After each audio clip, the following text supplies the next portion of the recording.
wouldn't go near his trees after that. But she covered up for me. If she hadn't, he'd whipped me, but since she covered up and all. And he couldn't bother us too much. Now his sister, Aunt Ella, I showed you her picture. They got a picture in there of an old woman. Well, you put that Ella, up. okay. She was a beautiful girl. I've shown you her picture.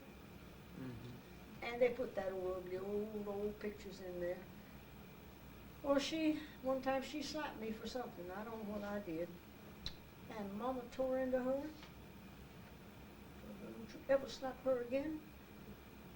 Now that's strange. She'd fight for us, but then she wouldn't do anything for us other ways.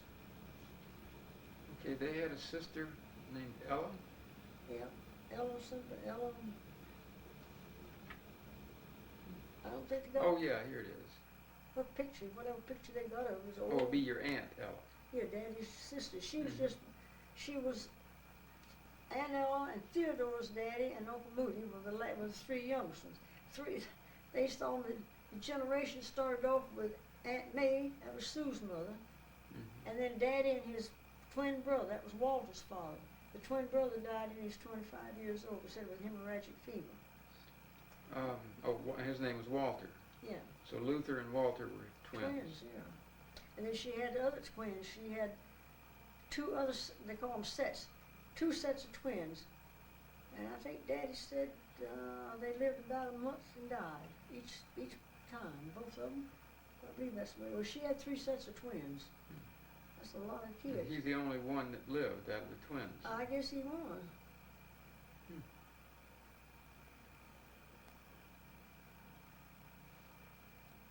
Raised up there like that, but there was no future there for anybody. There's just no nothing. Just the same old folks. And Clyde's sisters, some of them up there think what they married up there are just scrubs. Now it says Addison Adkins died at age of 62 of unknown causes. Oh, he had a stroke. He had a number of strokes. Unknown causes. He had so many strokes. The first one he had, he thought he was, he got better and he was having trouble walking and talking a little bit. And he had another one, he couldn't walk, but he could talk.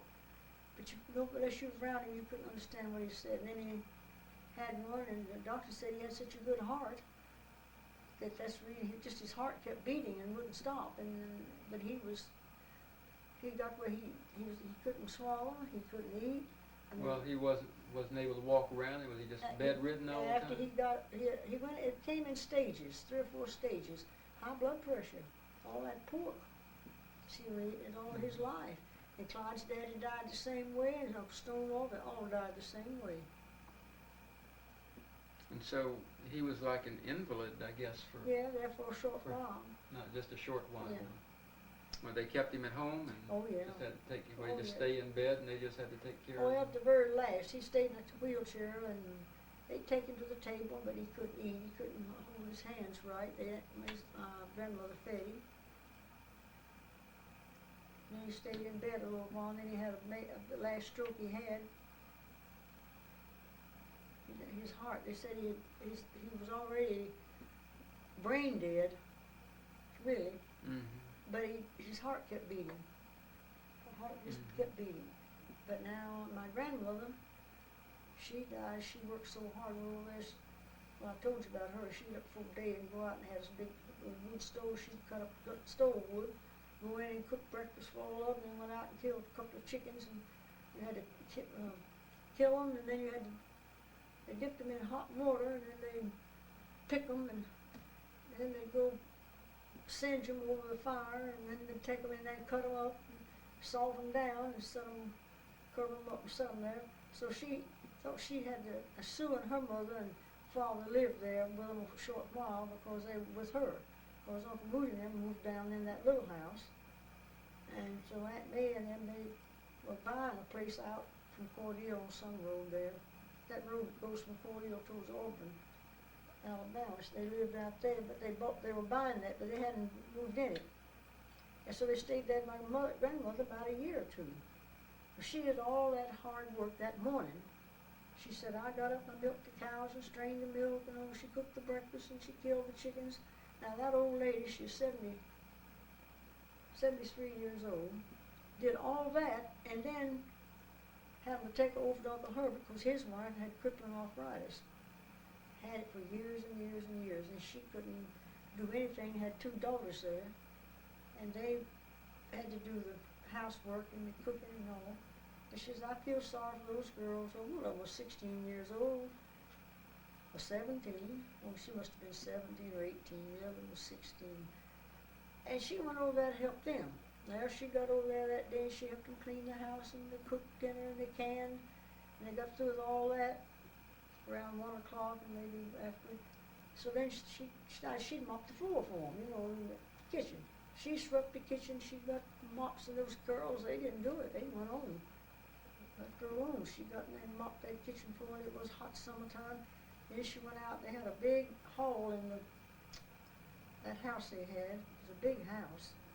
And this hall had a nice breezeway in it. Well, they had a great big, like a couch, but it wasn't really, it was more like a cot, but it was more bigger than a regular cot. It was, I guess you'd call it a day bed.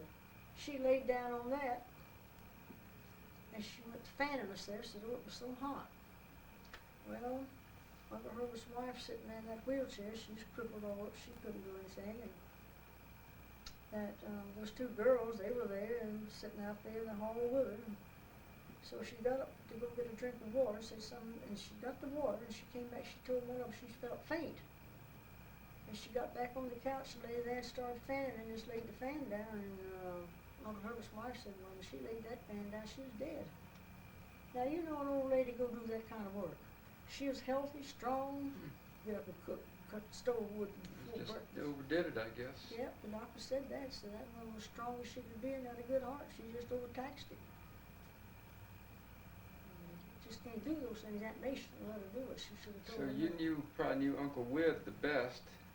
Well, and then, yeah, I knew him, was closer to him because he was always, he'd Yeah. make little things for us like a little, take a little box or something, he'd put little wheels on it. And then he made a little wagon for us. Oh, it was just homemade, but he made it.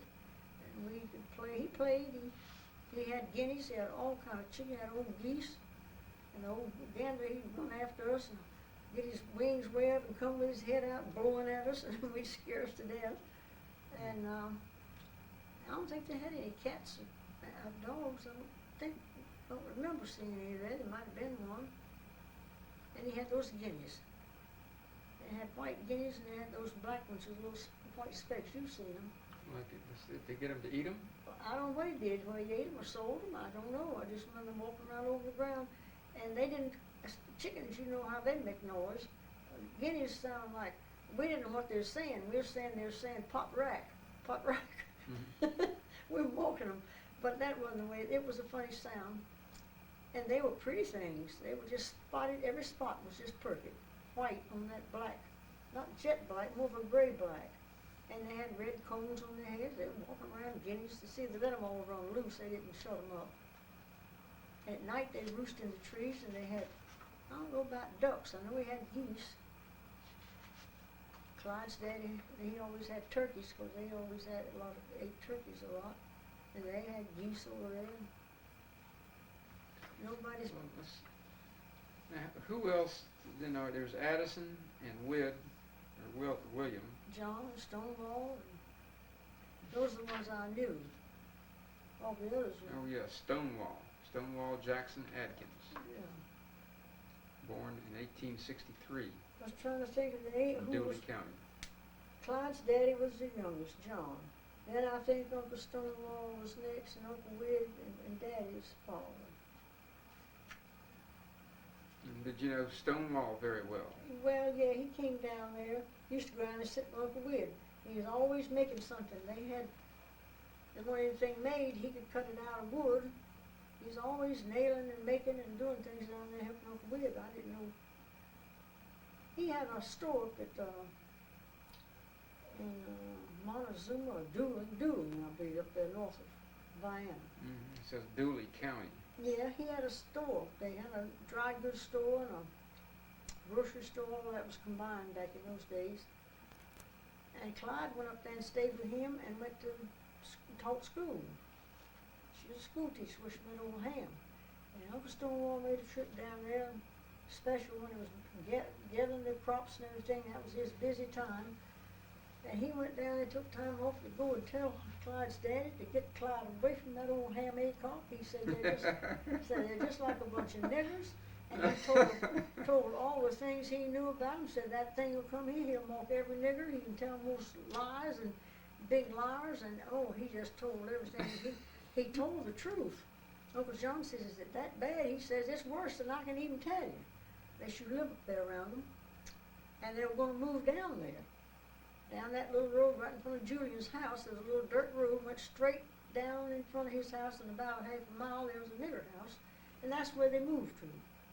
And they came down there for the purpose. They met Uncle Herbert. He was a good worker. He could do any kind of work. Repair all the tools on the farm. He could build. He could do everything. And they got Clyde in order to get in old Ham. She was trying to help him up, I guess. Here she comes down there and brings that Jewel. That was her name, their sister's name. And first thing she did was took over my grandmother's. She did it for the purpose to meet Uncle Herbert. And my grandmother. Who was Jewel? That's Ham Aycock's sister. Uncle Herbert married her. She had a mouth like a nigger. She talked like one. She acted like one. And you'd hear her. You wouldn't dislike her really for that, but knowing what kind of folks they were. Didn't sort of match up with. Oh no. With Uncle Herbert. But he wasn't about 19 or 20 years old. He didn't hold up have any sense. So my grandmother told him, said, now you stay away from there. Said, that old Jewel Aycock's here. And said, they brought her down here trying to marry her off. And you let some of these other boys, let some of those other boys get her. Says, you stay away from her. And she took him, she was from Drayton. What my grandmother Atkins was, I think it was Drayton.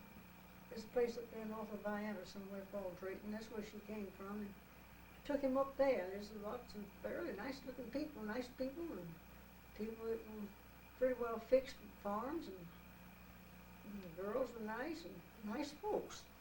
We didn't act like that.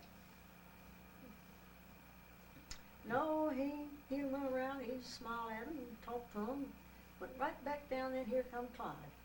Come take us for a ride. Come go to school for a ride. See, my grandfather had a car. And the Aycocks didn't have nothing. Well, Ham didn't even had an old mule. And he'd go borrow this nigger. Mama, my mother was so disgusted, she says, this old nigger Joe, he ran around and took the gossip all over from one house to another. He says, well, I'm so ashamed, I'm just embarrassed to death. Old Ham Aycock's gone and borrowed old nigger. This old nigger's name was Tucker.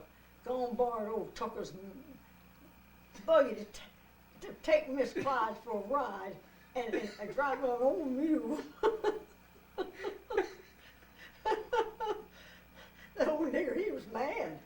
He said, now I don't want to see Miss Clyde in no nigger buggy and riding with old Ham. Well, they couldn't do nothing with her.